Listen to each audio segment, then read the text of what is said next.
जय जगन्नाथ। नमस्कार दर्शक बंधु। आज आषाढ़ मास 25 दिन जुलाई 9 तारीख मंगलवार। आषाढ़ मास शुक्ल पक्ष तृतीया तिथि प्राघ 5:58 पर्यंत अश्लेषा नक्षत्र दीर्घ 8:23 पर्यंत रही। कर्कट चंद्र दिन 8:23 पर्यंत रही। आज जात शिशुर कर्कट राशि विप्रवर्ण राक्षस गण। शुभ बेला रातरु दिवा 7:52 मध्य पुणी 9:42 पर 12:04 आसतु जानिबा 12टी राशि राशिफल। आसतु प्रथमे जानिबा मेष राशि विषय। आज विभिन्न दिगरु अर्थर समागम हेबो, किंतु समस्या छाड़िबो नाही। साहित्य, सांबादिकता, संगठन और राजनीति रे दृढ़ पृष्ठपोषकता जोगु आगे जिवे। संतानक वैवाहिक कर्म परिप्रेक्षी रे नूतन बंधुंकर प्रस्ताव स्थिरकृत होई पारे। स्वास्थ्य रे उन्नति परिलिखित हेबा सूचना रही। ये थिला मेष राशि व्यक्ति विशेष मानक पई। आसंतु जानिबा वृष राशि व्यक्ति विशेष मानक पई। आज आनुषंगिक साहाय्य सहयोग लाभ करिबा कष्टकर होई पारे।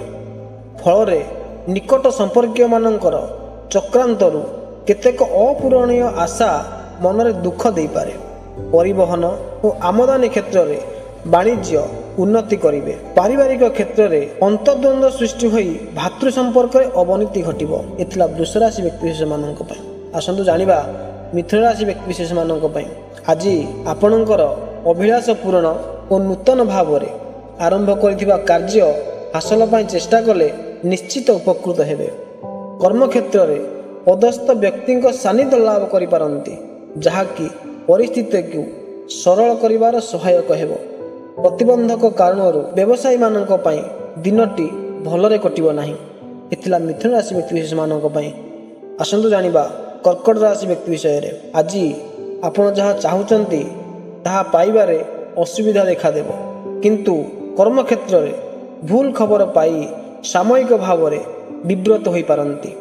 दूर यात्रा रे कार्यसिद्धि घटिबो, मात्र हुएत सुजोग पाइबा सहज होई न पारे। पारिवारिक जीवन रे पक्षपातिता अशांतिर कारण हेबो।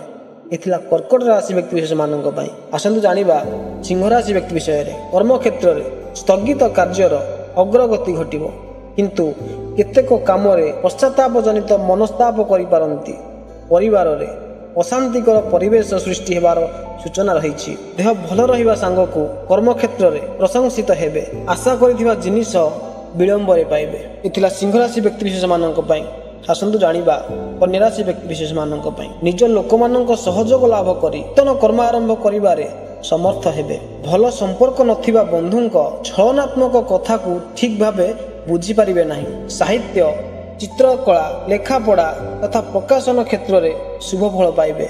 गृह, भूमि, गाड़ी मोटर संपर्कित दुश्चिंता आसीबो। एथिला कन्या राशि व्यक्ति विशेष मानक पई। आसंतु जानिबा तुला राशि व्यक्ति विशेष मानक पई। अर्थनैतिक अभिवृद्धि सह सामाजिक प्रतिष्ठा वृद्धि अनुभव करी खुशी हेबे। बंधुंक जरिया रे कौनसी खबर पाई सामयिक भाव रे विब्रत होई पारंती। कर्मक्लांत शरीर सांग को दैहिक दुर्बलता कर्मक्षेत्र को मंथर करि पारे। मन को न पाइबा हेतु किणी आनिथिबा जिनिस बदलाया पई कष्टकर हेबा सूचना रही। एथिला तुला राशि व्यक्ति विशेष मानक पई। आसंतु जानिबा बिछा राशि व्यक्ति विशेष मानक पई। आज लक्ष्यहीन भ्रमण सांग को आशा करुथिबा अर्थ पाइबा सहज हेबो नाही, बरं खर्चांत होई मनस्ताप करि पारंती। परोक्ष शत्रुता कारणरू कर्म क्षेत्र रे घटना गुड़ाक असाधारण मन हेबो। परिवार रे निज जिद रे अटल रही समस्या को निमंत्रण करि पारंती। एथिला बिछा राशि व्यक्ति विशेष मानक पई। आसंतु जानिबा धन राशि व्यक्ति विषय रे। आज अर्थ संपर्कित समस्या दुश्चिंतार कारण पलटि जीव। अवश्य आशानुरूपक सफलता हासिल करिबारे जने विवादीय बंधु साहाय्य करिवे। केतेक क्षेत्र रे सुजोग पाइले मध्य सद्व्यवहार करिबा काठिकर पाठ होई पारे। स्वास्थ्य प्रति सावधानता अवलंबन न कले पाश्चात्य अनुताप करने को पड़ पारे। एथिला धनु राशि व्यक्ति विशेष मानक पई। आसंतु जानिबा मकर राशि व्यक्ति विषय रे।